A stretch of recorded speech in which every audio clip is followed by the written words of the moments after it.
¿Qué tal a todos? Vamos a continuar con estas cápsulas de formación que nos van ayudando pues a conocer la vida de los santos y también en nuestra formación de fe. Hoy quisiera compartir con ustedes la vida de un santo que a lo mejor pues todavía no es muy conocido o algunos de ustedes posiblemente han escuchado de él. Él es el beato Tomás de Kempis. Se celebra el 30 de agosto. Es muy conocido por escribir un libro que se llama La Imitación de Cristo.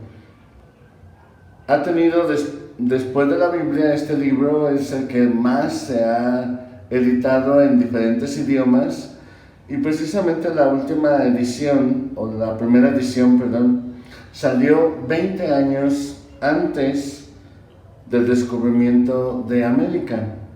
Es un libro pues sobre todo de espiritualidad que ya más adelante pues vamos a comentar acerca de él.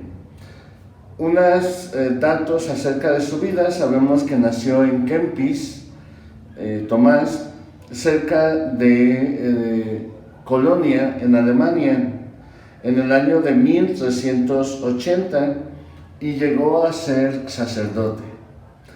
Durante su larga vida de 90 años, se dedicó a vivirla en humildad, en estudio, en oración y en obras de caridad. Sabemos que la mayor parte de los santos o beatos, en este caso, que vivieron durante estas épocas, sabemos que fue un fuerte tiempo de crecer en la espiritualidad y sobre todo en ese camino de abajamiento, de humildad, porque se daba mucha fuerza al abajamiento y humildad de Cristo y a su muerte en la cruz. Por eso la mayor parte de los beatos y santos de esa época pues vemos que trabajan bastante la humildad. Ya también lo vemos en San Francisco de Asís y sobre todo santos de esa época.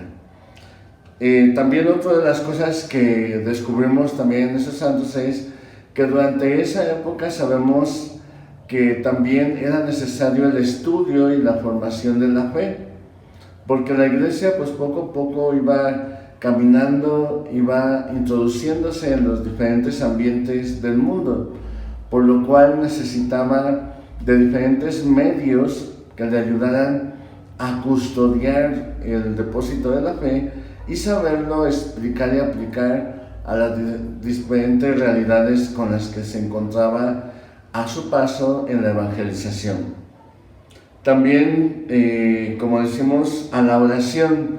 ¿Por qué? Porque la oración sabemos que es la fuente de comunión con Dios y por la cual podemos vivir en esa fuerte vivencia espiritual. Por eso sabemos que la oración pues, fue un pilar importante también en la vida de Tomás. Y finalmente, pues no sabemos, como sabemos y que como la palabra de Dios también nos lo comenta, la oración siempre desemboca en el amor al prójimo. Recordemos que Jesús nos ha dejado pues estos dos mandamientos, el amor a Dios y el amor al prójimo. Y precisamente en eso se basa la vivencia de nuestra fe. Por eso pues también vemos que desarrolló bastante pues sus obras de caridad, ayudando sobre todo a los más necesitados, sabiendo que era una época de mucha pobreza y de escasez en esa parte de Europa. Hacia el año de 1400, la iglesia necesitaba ser reformada. Como decíamos, había muchos elementos que conforme la iglesia va avanzando en el tiempo y al irse introduciendo en los diferentes ambientes, sabemos que como la iglesia está formada por hombres y hombres débiles y pecadores, pues también se fueron introduciendo diferentes corrientes y vivencias que no eran de acuerdo al depósito de la fe que nos había confiado Cristo, por lo cual pues sí necesitaba de esa reforma interior.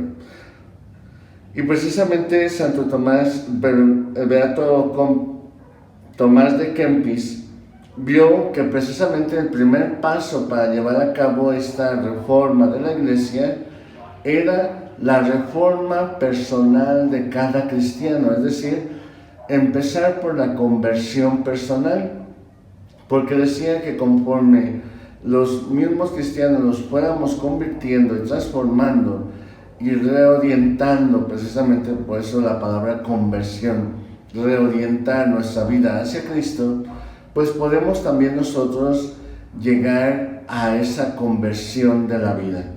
Y si llegamos a esa conversión personal, pues la iglesia, conforme que se va convirtiendo cada cristiano, pues se va reformando y convirtiendo a sí misma. Por eso decía que era importante iniciar por la conversión personal para que se pudiera dar una reforma en toda la iglesia, poco a poco a través de todos los que la formamos. Esto es algo que precisamente Jesús también llevó a cabo. Recordemos que Jesús, para fundar la iglesia, comenzó con unos pocos, y a esos pocos los fue formando, acompañando, guiando, para que después pudieran poco a poco ir llegando así de conversión de uno a uno, hasta poder fundar pues, la iglesia en los diferentes lugares, y ya después poder llegar como San Pablo pues, a otros países fuera del territorio de Galilea. Por eso es importante que este método sigue siendo muy actual. Es decir, si queremos la conversión de toda una comunidad, pues tenemos que empezar por la conversión personal. De ahí recordaba precisamente ese ejemplo que comentaban de un niño que le dieron un rompecabezas, y precisamente en una de las caras del rompecabezas estaba el mundo dibujado así, el planeta Tierra. Y entonces pues era un niño muy pequeño, por lo cual pues pensaron que pues iba a tardar mucho en hacer ese rompecabezas, y la sorpresa de todos fue que en poco tiempo realizó y completó el rompecabezas.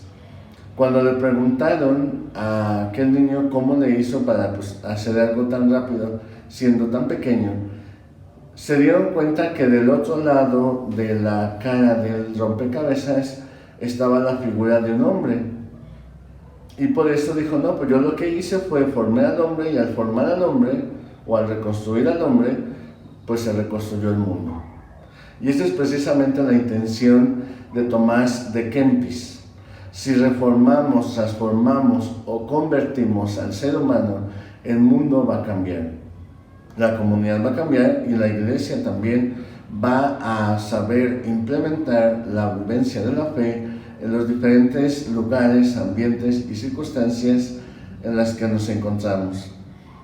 Por eso es importante reconocer que también se dedicó a la dirección espiritual, porque sabemos que cuando estamos ante diferentes propuestas de parte del mundo y diferentes circunstancias que nos pueden aplazar incluso en nuestra vivencia de crecimiento de la santidad, necesitamos de alguien que nos vaya guiando, ¿no?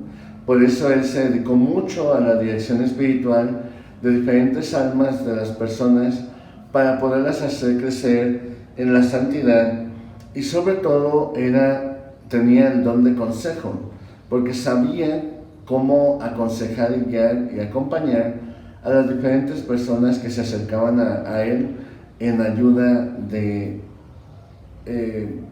crecimiento en su vida espiritual.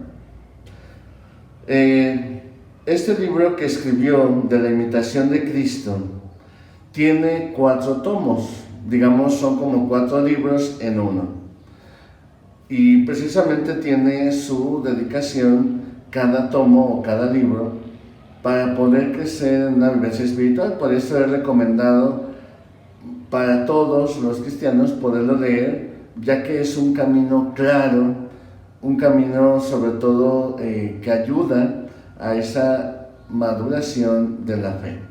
¿En qué consisten estos 4 tomos? El primero de ellos es la lucha constante para ser mejores. Sabemos, como decíamos, estamos en este mundo en constante lucha, como dice San Pablo. Constantemente nos vienen por todos lados como también dirá San Juan, las acechanzas del demonio, y por eso tenemos que estar preparados y listos para poder afrontarlas.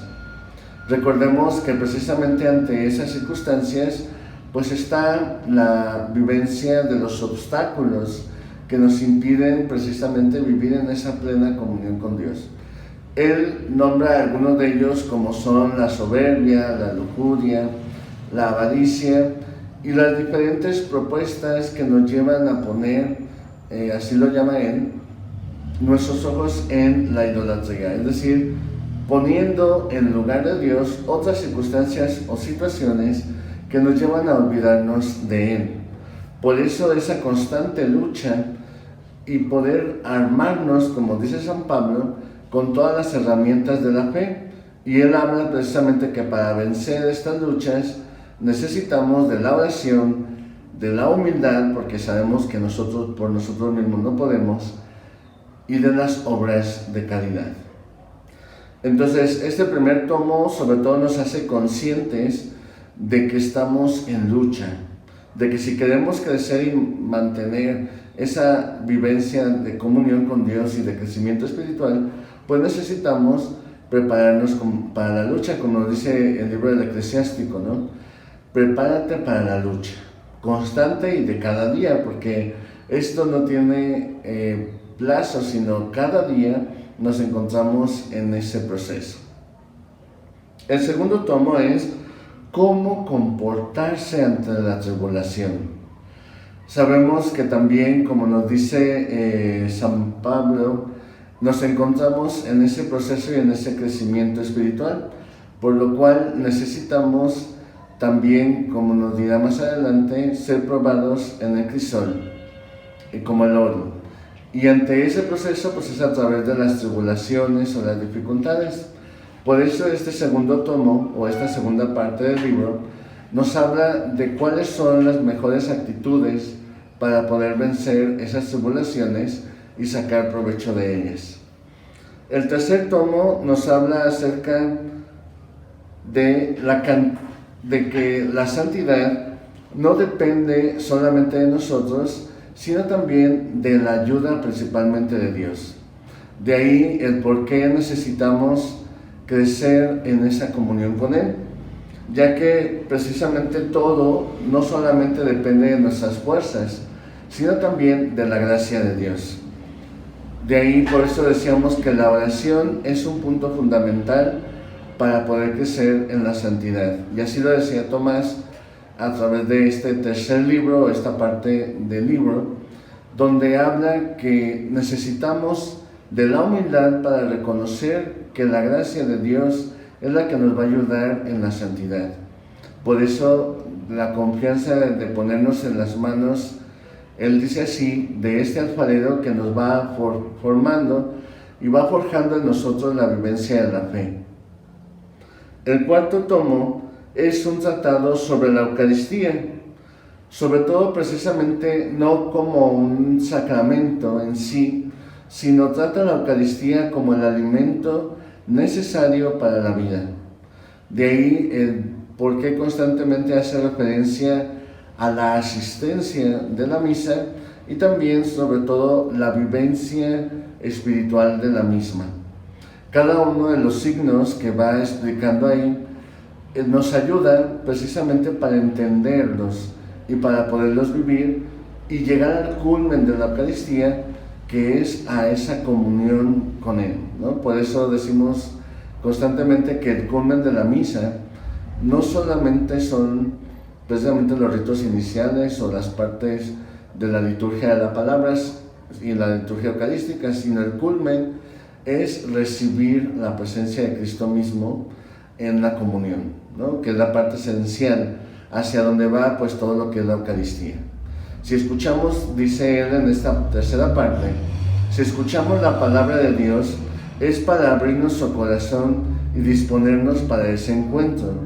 Y si llegamos al momento de la liturgia eucarística, que comienza precisamente con las ofrendas, es para que nosotros podamos ofrecernos a nosotros mismos y dejar que Dios vaya transformando nuestra vida. Por eso también en este punto nos llama a poder crecer en esta vivencia de comunión con Dios. Ojalá que podamos acercarnos a la vida de este santo, Santo Tomás de Kempis, y sobre todo les recomiendo leer este libro, Imitación de Cristo, que es como una introducción a nuestra vivencia espiritual de cada día. Esperando pues que podamos recibir pues todas esas gracias de parte de Dios como lo hizo a través de este camino espiritual, y que el Señor les bendiga. En el nombre del Padre, del Hijo y del Espíritu Santo. Amén. Gracias.